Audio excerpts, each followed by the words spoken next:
the inaugural show of the Futures Here Specialties hosted by Creative Brands.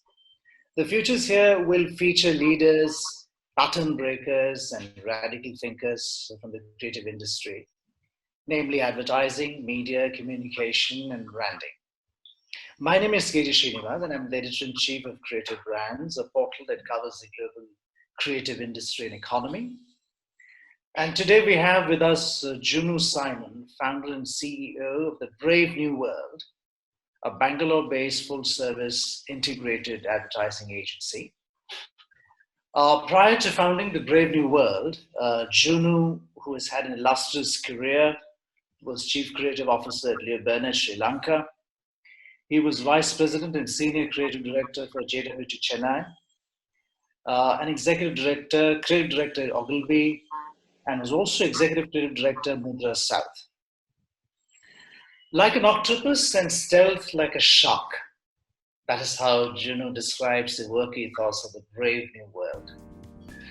JOONO, allow me to quote Miranda in Shakespeare's Tempest.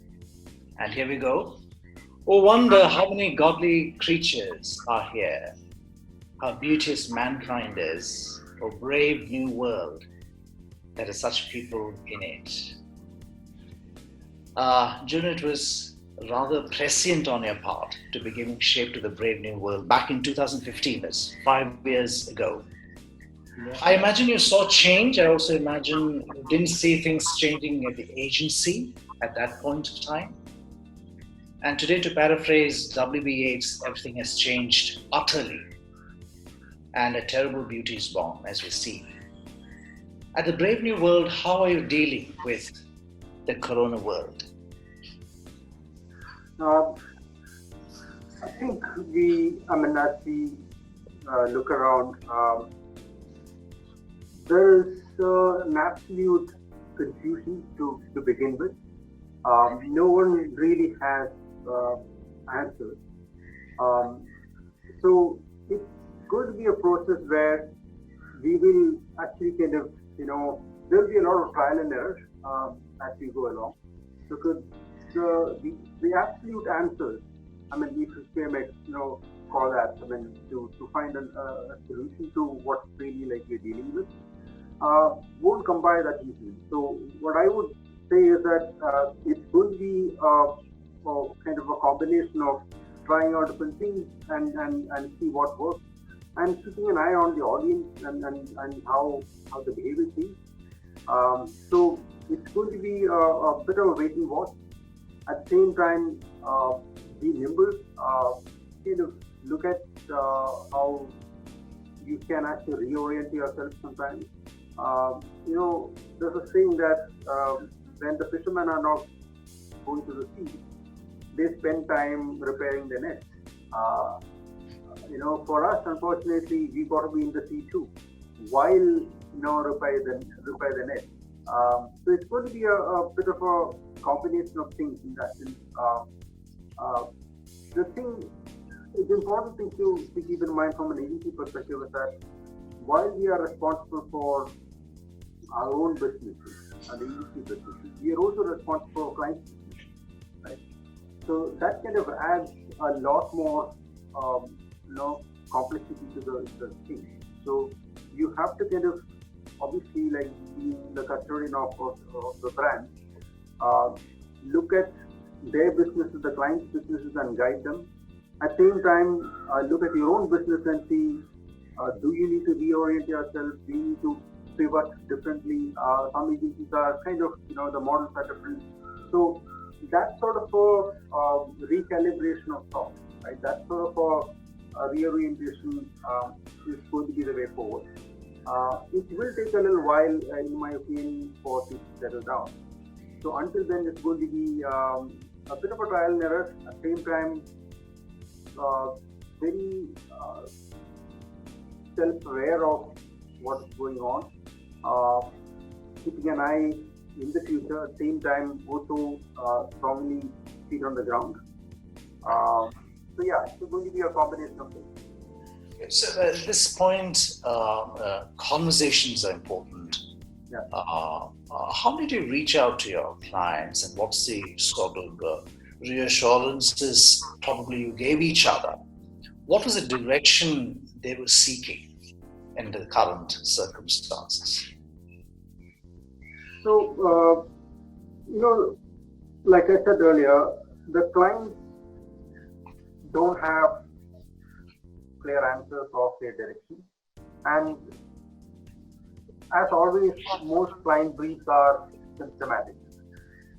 They will not tell you what exactly the problem is. They will tell you what symptoms are. They could say that the sales are not happening. They could say that people are not engaging the content. But the underlying reasons could be different, right? And that's where the agencies come in. So there is a lot of rigor, in the way you look at that. There has to be an analytical approach to problem solving. You may not be able to kind of solve problems with the solutions that you had before, or the tools that you used before, right? So I think you need to first empathize with the client and understand where their agonies are coming from, and then use your skills, use the tools to really pinpoint the causes, and then come up with a solution that could be very different from what you've always described, always recommended. So it's a time to kind of really,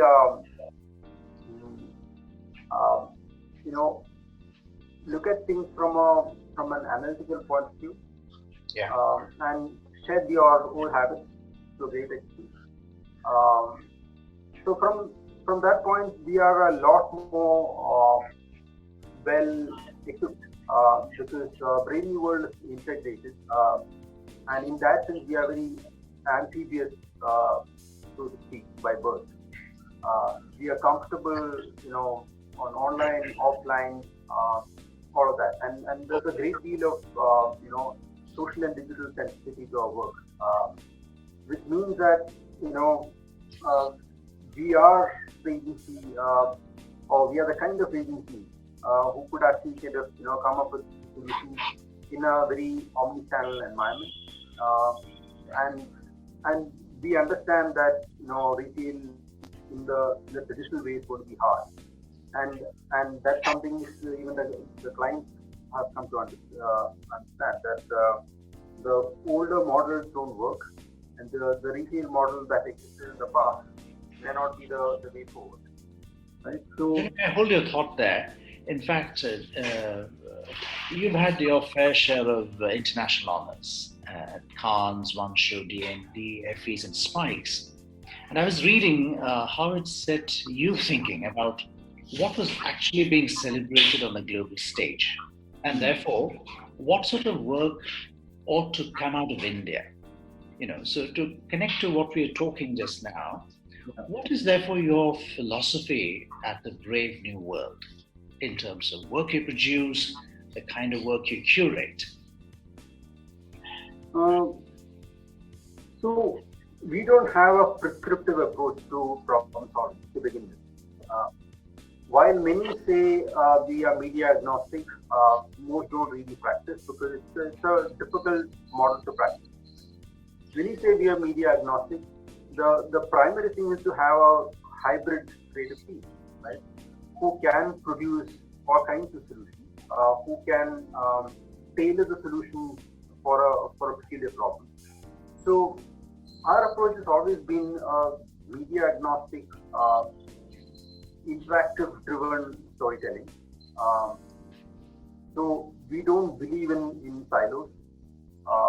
There is nothing that we produce, this straight jacketed, so to speak. So you can actually see that in our work. There is certain diversity you will see in our work. You will probably see a human experiment, on one hand. You also see a tech-driven solution on the other hand. So that's because we don't really approach things from a certain platform point of view, right? We understand to a certain kind of categories, broadcast media is important. But we also understand equally that if you are talking to younger people, you probably have to kind of have ideas around, you know, the new ecosystem, right? So the if you ask me in one word, they're extremely nimble. We don't have a prescriptive approach. We have a hybrid team that come Right. up with solutions that is tailored for a certain problem. Junu, I wanted to take you back to 2017, where you say in the story on Once Upon a Road, instead of taking the brand to the audience, we thought of bringing the audience to the brand. In fact, you even created a graphic novel which you put out on Instagram. Yeah. Junu, can you tell us about the inversion of the narrative? How did you invert the narrative in taking the story forward? So it again, goes back to our approach. The client brief was something else. Um, you know, there are catalogs. If you look at any e-com brand, if you look at the app, it's all catalog, driven stuff, right? And catalogs are dime a dozen. I mean, and all catalogs is the same. So from consumer point of view, they go through, say, Flipkart, they go through Amazon, they go through Myntra, they go through, multiple other, e-com platforms. They all look the same. And although there will be some price difference, little bit of a degree of difference in terms of the merchandise, but pretty much the same. And the user experience is also very limited, right? So we wanted to kind of just break that clutter with something which is a lot more exciting, and more than exciting, it's also a lot more participating. Uh, so we totally believe that the biggest problem with the conventional approach is that a lot of times it's a one-way communication. You beam out content and people to kind of absorb it, right? And respond to it, but not really letting the people participate in the content creation or the brand engagement. So this was an attempt to make people participate in the idea itself. So we start with a story on Twitter. It's about This is for roads. The roads are about outdoor experiences. It's about road trips and journeys that way. And the basic insight was that every ride is different, every travel is different. If three people took the same trip, they will have three different stories to tell, right? Because each person used their experience through a different prism. So therefore, we started with this premise that okay, we're going to start talk about a man who's going to travel for the first time, and the consumer, the audience, or road trip fans are going to kind of navigate the story. So you let people participate in the story and take the story forward. So we got about 5,000 tweets all together. I mean, and we made the story entirely with the power of the fan base. So they actually stitch the story together. So every time it came to a stop, someone else took that forward, right? So that way. Then we turned that into a graphic novel. You could actually see it on another platform, Instagram. So when we started the story on Twitter, it later on then became a graphic novel on Instagram. Then later on, we kind of shot that the entire thing with the same catalog of the merchandise, and became a story on Facebook. So it's an idea that really kind of encompass three platforms. Right. And while we did that, we also took the audience along because they were invested in the story themselves, or they were co-creators of the story, right? So they came with it, and when we finally put out the merchandise, they felt that it was actually they were part of that. So it was a very clever way to kind of engage with the audience, make them participate in the storytelling, and essentially making them part of the whole collection, and they felt they felt ownership in a greater deal with the merchandise the roadster put out. So yeah, that So, was in fact, the same vein of thought, your work called Project Eve Yeah. was equally, if I may say so, counterintuitive. So how did you conceptualize this campaign, and how did it meld with the brand personality at Project Eve? So, Project Eve has a different challenge. Project Eve is a brand launched by Reliance a year back and 2 years back. They have right now 20 stores. So, bulk of our challenge is about making people walk into the store. So I don't know which project you're talking about, but there are multiple projects we've done for Project Eve. But broadly, I can tell you that they don't really spend much on social media. Commercial, conventional media. A lot of the spend are on social media and digital.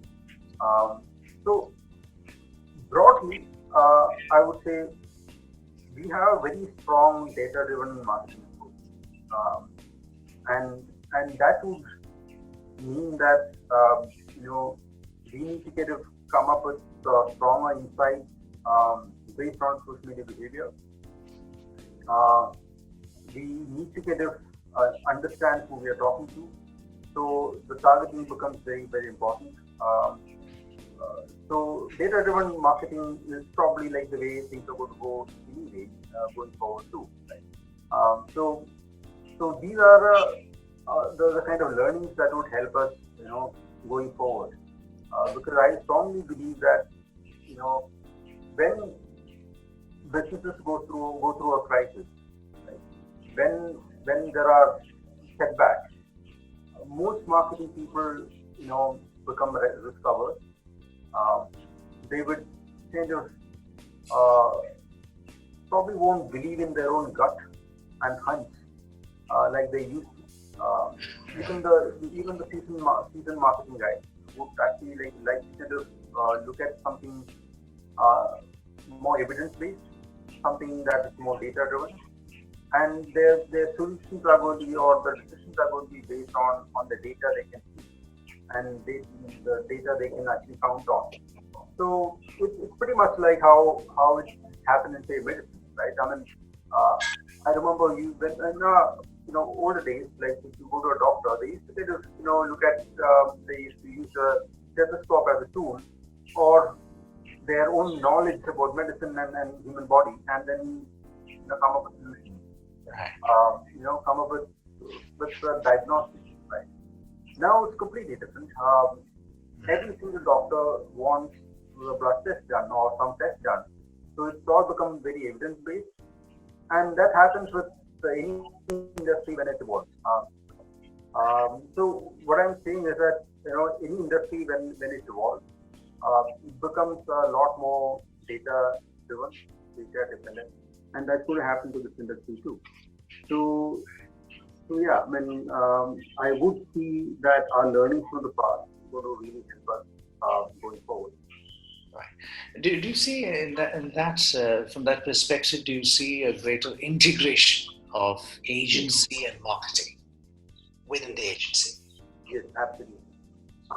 One of the things that I would like to talk about is that, when we talk about data, one thing which a lot of clients forget is the fact that you need to still make sense of the data. You need to kind of still, when you say big data, you're basically talking about a big lump of trees, right? You need to kind of just still segregate the good from the bad, pull out the insights, all of that stuff. So data alone is not going to help. You need still someone to translate the data into actionable insights and then convert them into content that can really engage us. So the role of the agency will have to be then to collaborate with clients, get the data, and then translate that into actionable insights and then to content. Most companies these days have their own analytics systems, so they have data. They have data. They are kind of willing to share with the agency. But the last mile is where the agencies come in, and that's one area where a lot of clients probably miss out on, the sense that we have the data but we don't know what to do with it. It's important to kind of understand that having data is not good enough. You need to still need someone to make sense of it and really convert them into actionable insights. Talking of digital, I mean, that has been the route that most brands took during this current crisis. At the same time, in fact, digital ad spends have also kind of fallen. For example, Facebook and Google, they expected to lose about $45 billion in ad revenues globally in 2020 alone. Juno, what is your take on the digital horizon as we speak? Consumers right now has put a pause on everything, on his own life.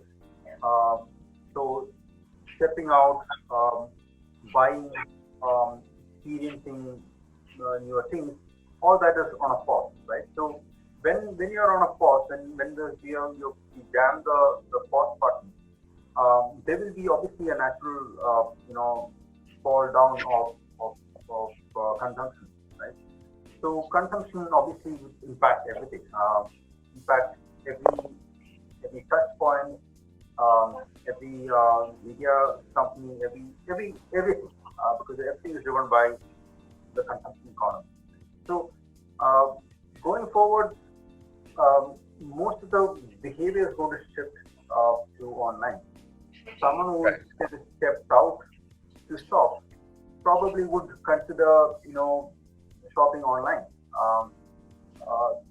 We are now, I mean, it's kind of dystopian in a way, but we are having birthday parties and parties on Zoom and things like that. It's kind of quite dark, but it may not last, but still there will be a continuous residual effect of this behavior going forward, even after COVID.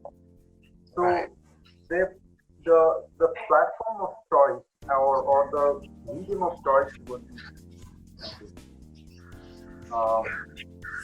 at least for some time. And you would also see OTT platforms playing a big role, because people are now spending a lot more time watching content on Netflix and other platforms and stuff like that, right? So OTTs will play a big role. So creating content for these platforms would be a big challenge for marketers and each platform behaves differently.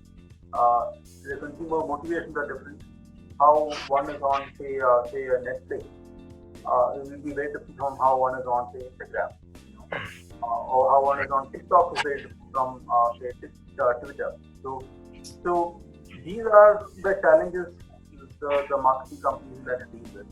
You have a finite budget, but you have a